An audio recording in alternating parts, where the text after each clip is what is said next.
Bien, mais écoutez, j'ai l'impression d'avoir une responsabilité assez forte, puisque si j'ai bien compris, Monsieur le Ministre, il va falloir que je donne un peu d'audace. D'abord, je voulais vous remercier. Vous avez toujours regardé les scopes avec énormément de considération. Je reviendrai sur ce terme-là. C'est un terme qui nous tient à cœur et avec toujours énormément de chaleur, d'intérêt intellectuel et de véritable conviction. Nous l'avons constaté à moult reprises, même si personnellement, je n'ai pas toujours assisté à toutes ces reprises. En tout cas, j'ai été témoin à titre personnel de cette chaleur à plusieurs reprises et je profite de l'occasion pour vous en remercier. Alors, qu'est-ce qu'une SCOP ? Je suis hyper heureux de participer à cette réflexion avec vous. C'est vrai que le terme de participation en lui-même a un côté, a presque un marqueur politique lié au général, est un marqueur financier dans la répartition des bénéfices. Et puis, il y a quelque chose peut-être de plus vaste.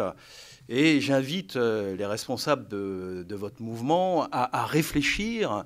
La participation était qu'incarnait le général de Gaulle, était valable peut-être à une époque. Il y a peut-être moyen de réfléchir à autre chose.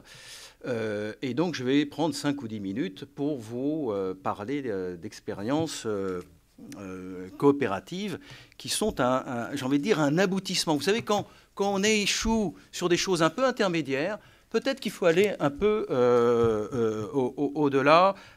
Parfois, finalement, de franchir une plus grande étape, ça le fait plus que de franchir quelque chose d'un peu intermédiaire. Et si la participation est restée à son état, c'est qu'il y a fondamentalement une problématique de répartition simplement des pouvoirs au sein de l'entreprise et une répartition des richesses. Et puis quelque chose de presque plus subtil qui est quid du management dans un contexte comme ça. Alors, je vais planter le décor pour la chapelle. Donc, je vais prendre 2 minutes, je me présente un peu plus précisément. Donc, je m'appelle Charles-Henri Monteau. Je préside l'Union régionale des SCOP en Île-de-France. Et puis, par ailleurs, je préside une grande entreprise du secteur du bâtiment qui s'appelle UTB, qui est une SCOP, qui est une vieille dame qui a 80 ans, une vieille dame mais expert énergique, qui a créé 500 ou 600 emplois sur les 6-7 dernières années. Donc en période de crise, c'est pas si mal que ça. UTB fait partie de cette race un peu rare en France qu'on appelle les ETI, les entreprises de taille intermédiaire. Entreprises de taille intermédiaire dont on attend beaucoup à juste titre. Et puis, opérant dans le bâtiment, nous sommes, et je sais très bien que vous étiez extrêmement favorable à toutes ces choses-là, des ardents partisans de l'apprentissage, de l'alternance. Sur à peu près 1200 salariés, on a en gros 130 apprentis ou alternants, soit un peu plus de 10%, et nous en sommes extrêmement fiers. Et si toutes les entreprises avaient à peu près ce taux-là, eh bien, le chômage des jeunes en serait largement diminué. Voilà. Alors, les SCOP, qu'est-ce que c'est que les SCOP ? Parce qu'on en parle de temps en temps, parfois on en parle quand il y a des situations absolument désespérées, puis on a l'impression que c'est un truc un peu magique, ou alors au contraire, on a une approche politique, puis on se dit que c'est que ce truc, est-ce que c'est un soft-cause, un call-cause, qu'est-ce que c'est que cette chose un peu bizarroïde ? Et puis on a chacun en tête le souvenir d'expériences qui sont pas forcément très heureuses et qui ne se sont pas toujours très bien terminées. Les SCOP, c'est des entreprises, j'ai envie de dire, comme les autres, qui sont plongés dans la concurrence comme tout le monde.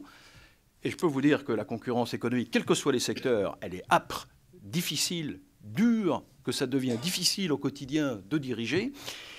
Ce sont des entreprises comme les autres qui peuvent avoir un statut de SA ou de SARL et qui sont chapeautées par un statut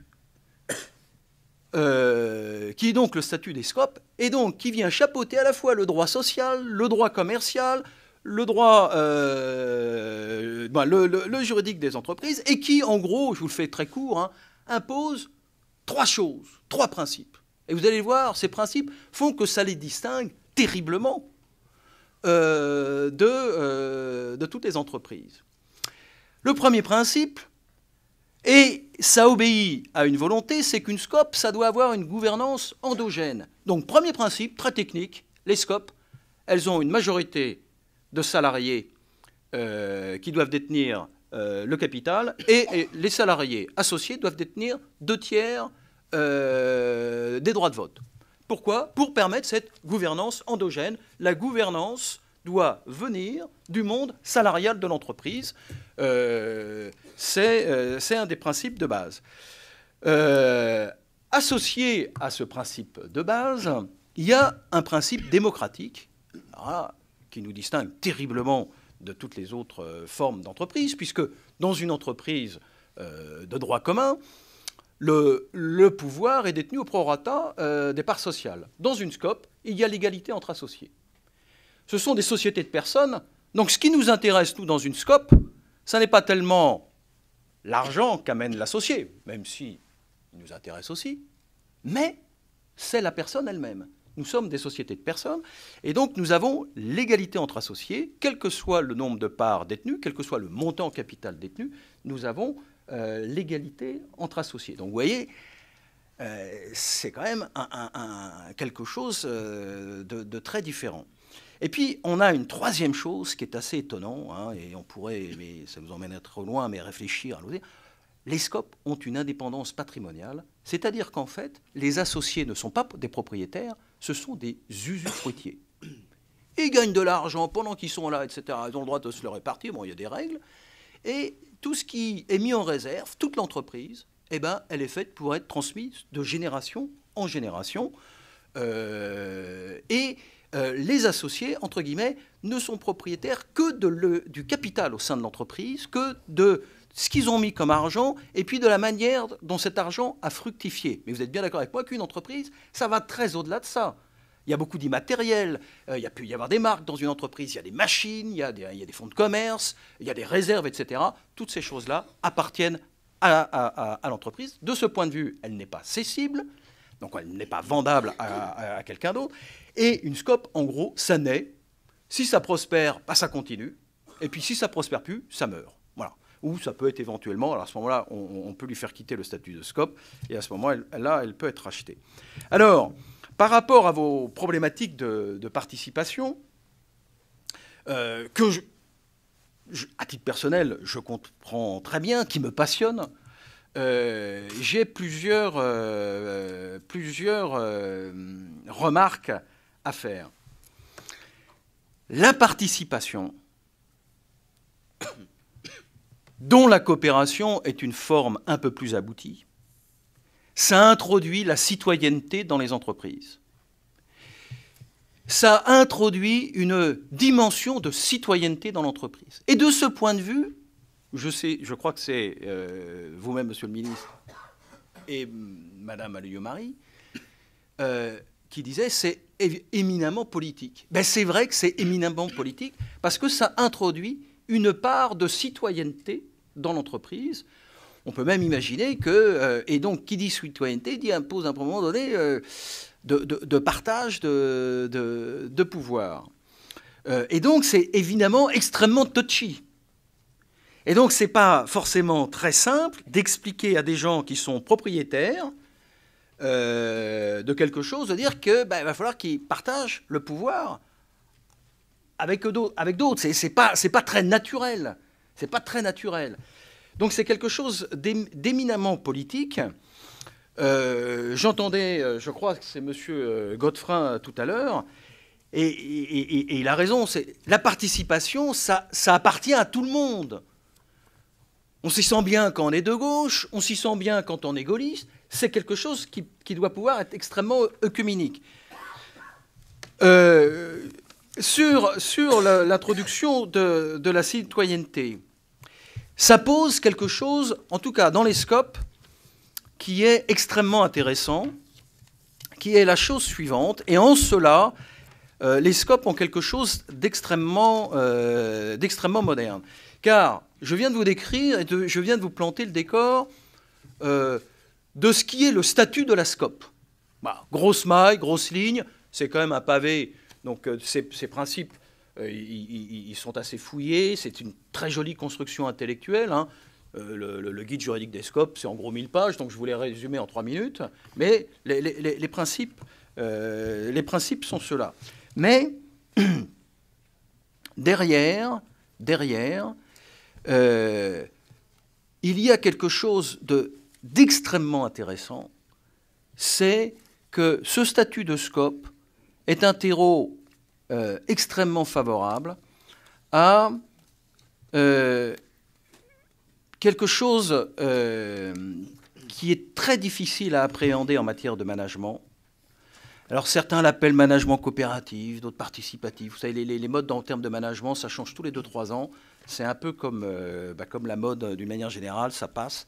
Mais il y a un truc de fond qui est comment rechercher des relations qui soient davantage équilibrées dans une entreprise.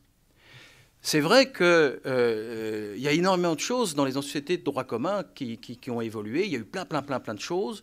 Le management a fait certainement énormément de progrès. Et puis, les rapports sociaux ne sont pas du tout ceux du 19e siècle ou même ceux du début du siècle. Il est resté quelque chose qui reste très prégnant. C'est une domination extrêmement forte de l'employeur par rapport à l'employé. Cette chose-là nourrit fatalement une forme de lutte des classes, génère des tensions importantes. Ce qui sous-tend derrière la participation et ce qui y aurait derrière ce concept-là, mais je le lance en vrac comme ça à des politiques, à vous de ramasser la chose et d'en faire ce qui vous paraît être bon, c'est comment chercher à avoir des relations entre égaux dans les entreprises. Comment chercher à avoir des relations entre égaux? Des relations entre égaux, ça peut être souvent, très fréquemment, des relations extrêmement efficaces, extrêmement compétitives. C'est ce que les gens recherchent. Alors, les relations entre égaux, quand vous êtes, vous, dans votre sphère privée, en tant que citoyen, vous ne supportez pas qu'on ne vous prenne pas pour un égal. Moi, quelqu'un qui ne me prend pas pour un égal, je le supporte très peu de temps. Ça m'insupporte immédiatement. Le rapport entre égaux, ça ne veut pas dire, c'est pas la négation de la hiérarchie, c'est pas le collectivisme à tout crin, c'est pas l'autogestion. Le rapport entre égaux, ça veut dire simplement que quand il s'agit d'aborder un problème, c'est l'assurance donnée aux uns et aux autres que le point de vue sera pris en considération. Évidemment qu'il faut une hiérarchie dans une entreprise. Évidemment qu'il faut qu'il y ait des gens qui décident, etc., etc. Mais si le corps social d'une entreprise est convaincu que son point de vue sera pris avec bienveillance en considération, eh bien ça change complètement la donne. Et on peut avoir vraiment l'espoir d'avoir une organisation qui soit compétitive, qui soit efficace, et qui mène le combat au niveau de cet environnement concurrentiel qu'est l'économie de marché et qui génère énormément de création de richesses. On peut imaginer qu'on ait des rapports dans l'entreprise qui soient un peu différents. J'aurais des milliers de choses à dire sur la question, mais d'après ce que j'ai compris, il faut que je sois bref. Voilà, donc je m'arrête là. Merci beaucoup.